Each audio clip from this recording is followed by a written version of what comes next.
Hi, my name is Ken. I'm Kai Ting, and we have been in ERA for the past 5 years.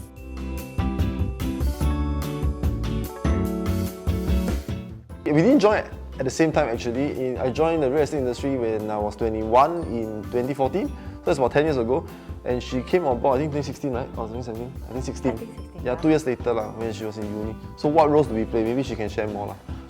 Okay, so I think for us in our team, he's obviously he's more of the leader because he's the division director.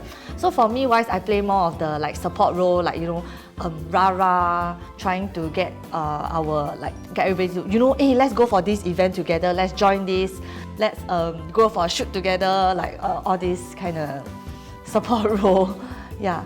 So I think it's a good thing because we sort of complement each other. Like he has to be the more serious, professional one. Then I get to be the more fun and not so serious part.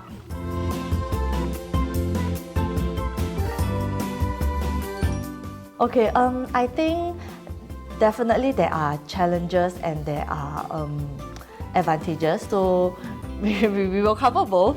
So okay, I think the advantages, the good thing is, for example, because we know the job scope of each other's job scope very well.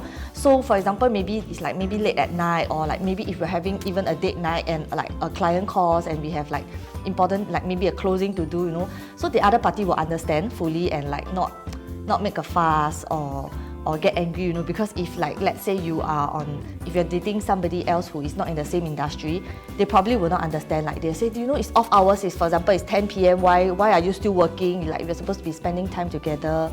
But that's the good thing. And also because we have a kid, so sometimes when probably it's supposed to be my turn to take care of the kid, but I get an important call, for example, then he will gladly take over even though it's not his turn that night lah. So I guess it's good.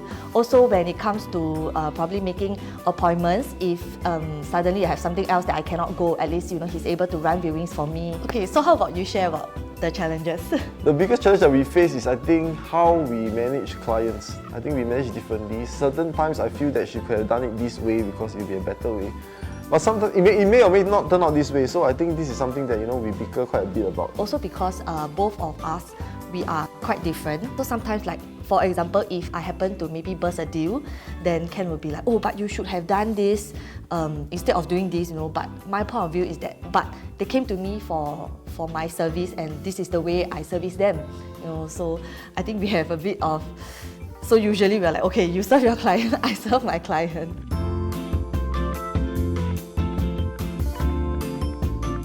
I would say quite okay, we're quite balanced. I think we have both very good sets of parents that help us with our kid. So we are able to run around, and both of us, we are leadership team for respective projects.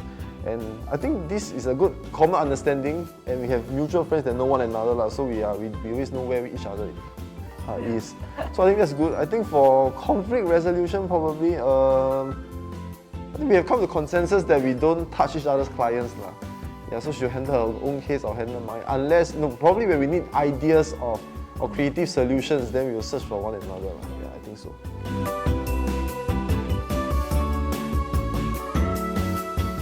Theme song wise, right, this is my theme song for my life. Okay, I love this 忘了你忘了我, right? I love this theme song because I feel that be in life or in real estate, right, or a partnership, sometimes it's important to forgive and forget. Sometimes it's important to just look forward and not harp on things that sometimes is unsolvable, or you worry about things that you can't foresee. So this is what I always do. I will just look forward and I'll just keep going. Miley Cyrus, The Climb. Because it's a song about life is like a climb where you have to keep going. So even if you face setbacks, we need to continue progressing forward and move forward away from this. Yeah. That's fair. Okay.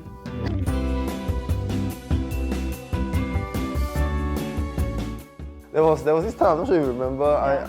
I used to have one phone number, and then there was this client that I was quite upset about for certain reasons, and then I was talking to my friend about this client, and then I didn't know that actually I was texting the client instead. So when I hit the send button because somebody else was talking to me, then actually I sent it out to the client. And I think at that point of time, WhatsApp, there's no edit function, so you can't delete the message, and this was quite bad. How did I resolve it? I mean, there's no way I only can say sorry, but I think moving forward, the way I solved this, I got another phone, So I think to all real estate agents, I think it's important to have two numbers. One is a business phone, the other one is your personal one. Yeah. So what about you? Do you make any mistake in this career? No, I don't make mistakes.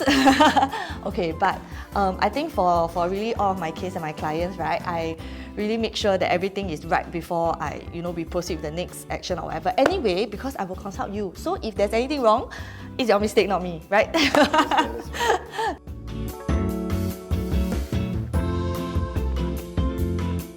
I think I will want to sell to like all the Disney princesses. Then I want to see how they can, make use of the space. For example, I think Rapunzel with her very long hair, maybe she wants to stay somewhere very high. Then she can use her hair, to come down. And then I'm not sure how Ariel is going to stay. Maybe she's going to stay in a basement and fill it with water so she can be under the sea. And then, and then we can see how Snow White, she need to have a lot of rooms for her 7 dwarfs, right? So we can see how she maybe built and designed the house. I think it would be quite interesting. How you know you never sleep with the 7 dwarfs? Oops. I think for me, definitely I will sell it to Batman and Bruce Wayne, right? Because I want to see what was on his mind and where he will want to fight all the villains, like where's a good place for him to harbour and where's his HQ and where he hosts his billionaire parties, right? So I think it's a very interesting place to see where he'll stay with the amount of money he has. Yeah. So that's for me.